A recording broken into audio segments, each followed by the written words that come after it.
Welcome, ladies and gentlemen, to the Marilyn Darling Show, and welcome to one of the first episodes of Modern Fountain Pen Calligraphy 101.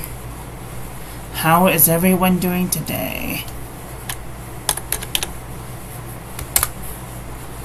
Are you having a nice day? I hope you're having a nice day wherever you are in the world.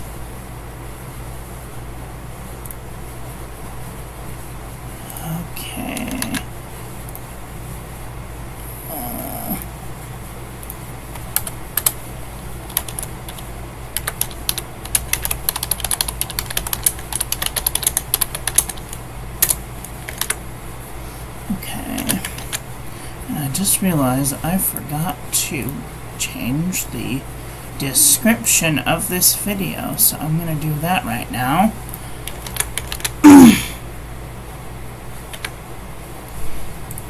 Okay. The things that I'm going to be talking today about are in the description of this video, so you can go and download and purchase all of the things.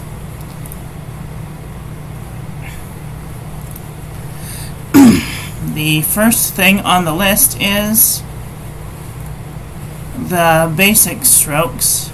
It's a picture. All you have to do is click the link. It'll open up the picture for you, hopefully in a new tab. This is basically the basic strokes that we're going to be using to make our strokes. Okay. The next link is the Slat Lines. These are from Olive and Addie Calligraphy. You'll need to either print some of these. I would suggest printing 10 pages of this stuff. These are 55-degree slat lines. Or if you have a couple of pennies, then you can go to the next link, which is the J&B Copperplate Graph Pad from JohnNeilBooks.com.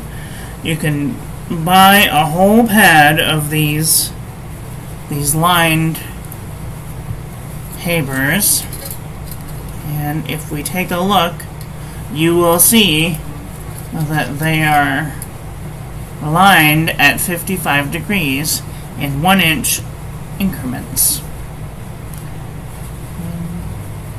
There are 1, 2, 3, 4, 5, 6, 7, 8. So, eighths of an inch. Yes, eighths of an inch.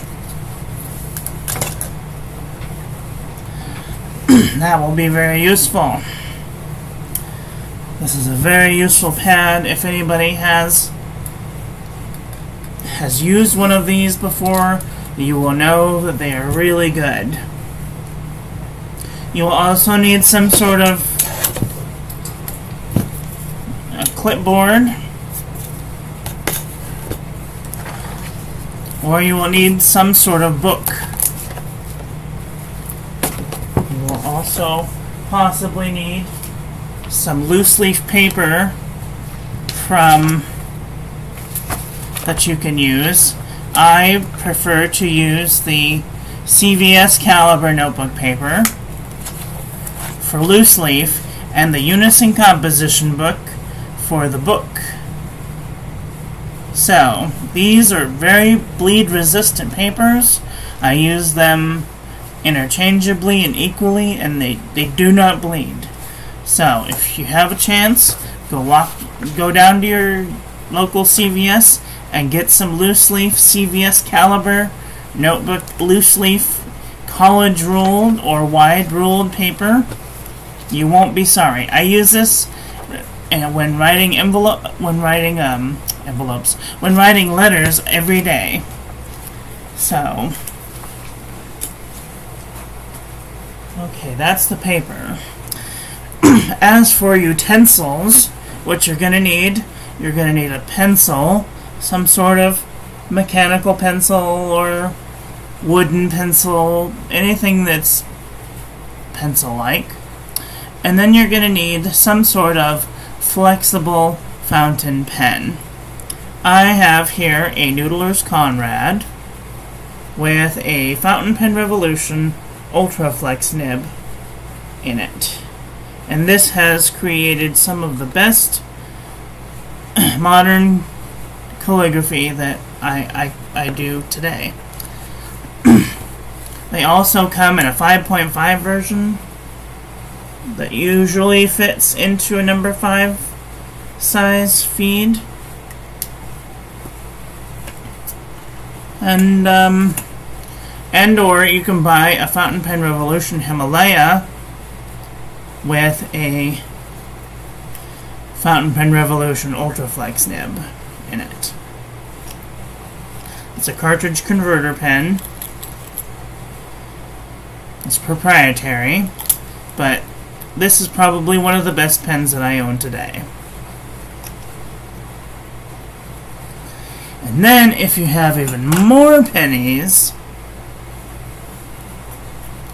I would suggest upgrading your nib to an fpnibs.com 14 karat extra fine semi or full flex nib.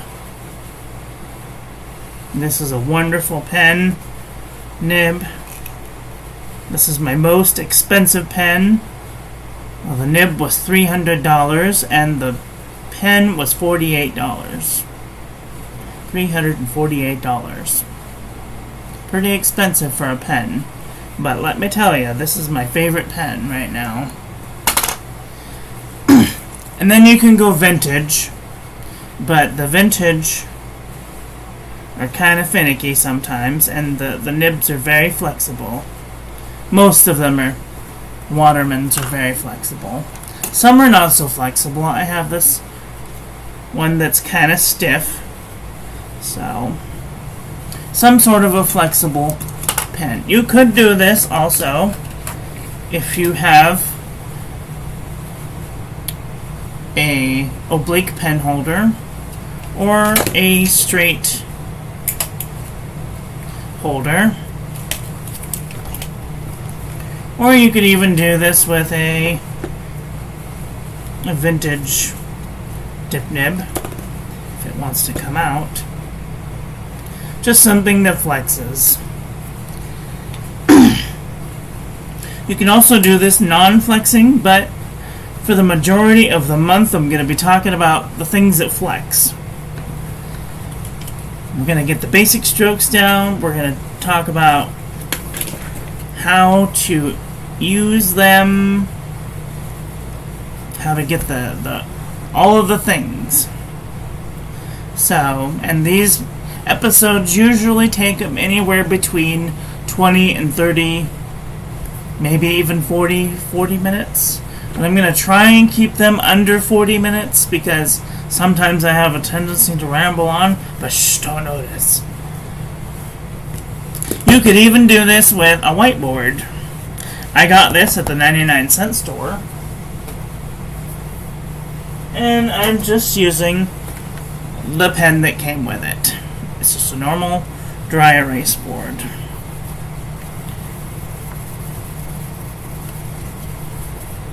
And these are very useful if you're just practicing, because then you don't have to worry if you're causing a carbon footprint or whatever. I mean, your whiteboard should last you several years, especially if you keep it nice and clean by using a little bit of alcohol on it. Make sure it's an acrylic type tab and not one of those crappy paper made ones with the slick coating on it. I mean, this has this is an acrylic tab. I don't know how else to describe it, but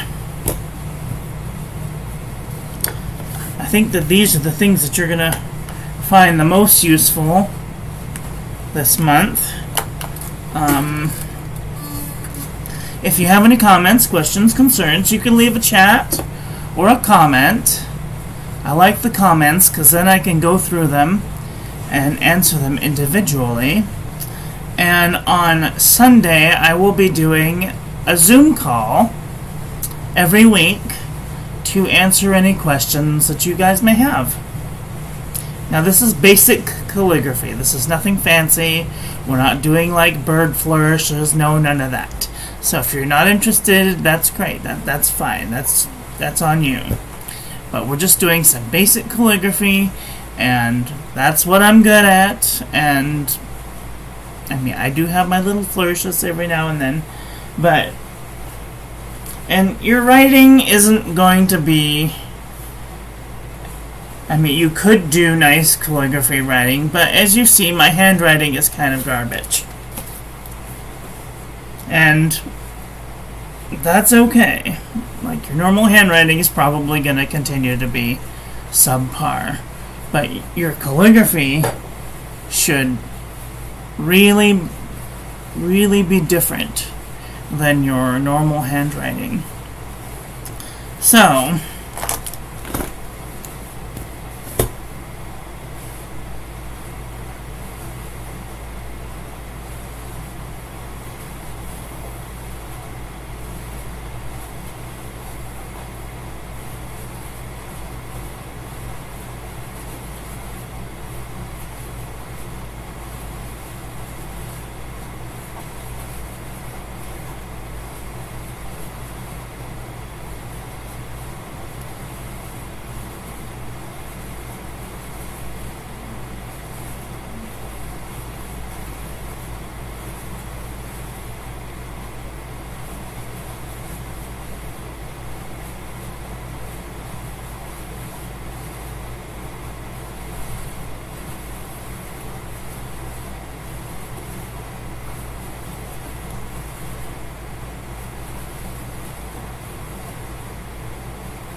that is all for today. I want to thank you all for watching. I hope that you guys enjoyed that one. I hope that you learned something. Please share this video with your friends. Follow me on social media. Like, comment, subscribe, ring the little bell. Make sure it's set to all. So when I upload new content, YouTube notifies you. And I will be back very soon with another video. So take care until then. Okay, love you, bye. Have a great day.